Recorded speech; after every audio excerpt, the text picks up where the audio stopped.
योगी सरकार का dream project Prayagraj में होने वाला महाकुंभ है। इस महाकुंभ की धार्मिक और पौराणिक मान्यता पूरे देश में ही नहीं बल्कि पूरे विश्व में विख्यात है।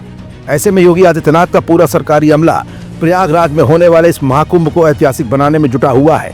सरकारी मशीनरी दिन रात काम कर रही है, लेकिन इसी महाकुंभ के आयोजन पर आखिरकार किसने उंगली उठा दी, कौन से मौलाना ने उठाई और महाकुंभ के आयोजन को लेकर मौलाना की तरफ से खड़े गए सवाल का जवाब योगी आदित्यनाथ ने किस अंदाज में दिया और अब अचानक क्यों इन मौलाना जी को अपनी बोलती बंद करनी पड़ी और इन्होंने अपना यू टर्न ले लिया। योगी आदित्यनाथ ने किस बोर्ड को भूमाफिया बोर्ड कहा और अब योगी का बुलडोजर किस तरफ घूमने वाला है। कहीं ऐसा तो नहीं कि बीते दिनों बयानों की आड़ में कोई नया राजनीतिक खेल शुरू होने वाला है। क्या महाकुंभ के समाप्त होने के फौरन बाद योगी फिर आने वाले हैं एक नए एक्शन मूड में? ये कुछ ऐसे सवाल है जिनका जवाब अपनी आज की इस रिपोर्ट में हम आपको दिखाएंगे भी और बताएंगे भी।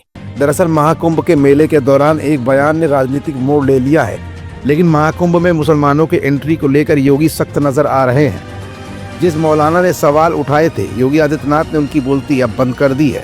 एकड़ भूमि पे तमाम भूमाफियाओं ने कब्जा किया हुआ और देर सवेर तो खाली होना ही है।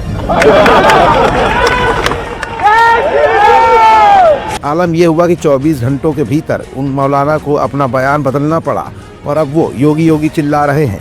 दरअसल उत्तर प्रदेश के मुख्यमंत्री योगी आदित्यनाथ ने एक मौलाना के दावे पर अपनी तगड़ी प्रतिक्रिया दी है।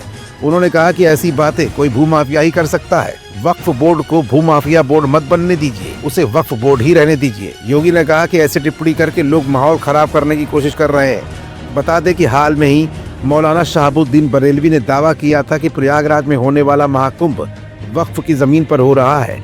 उनके इसी बयान के जवाब में अब योगी आदित्यनाथ ने कहा कि मैं पूछना चाहता हूं कि कुंभ की परंपरा जितनी प्राचीन है, हजारों सालों की विरासत के साथ जुड़ी है।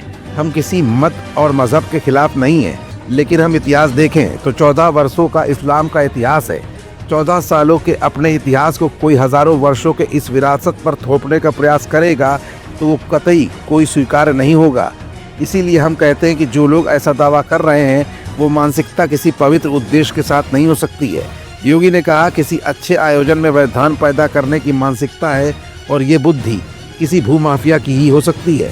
इसलिए वक्फ बोर्ड को वो भूमाफिया बोर्ड न बनाएं, उसको वक्फ बोर्ड ही रहने दीजिए।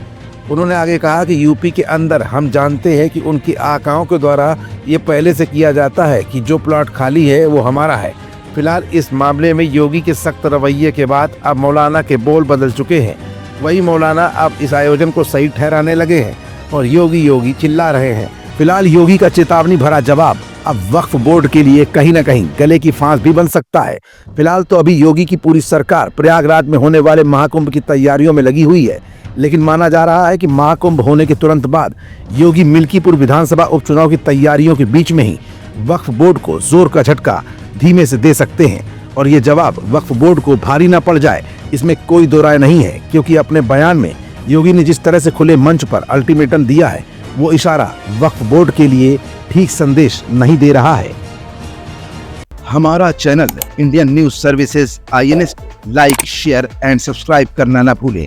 बेल आइकन पर बटन दबाएं और देखें लेटेस्ट खबरें INS पर। INS, हर भारतीय की आवाज।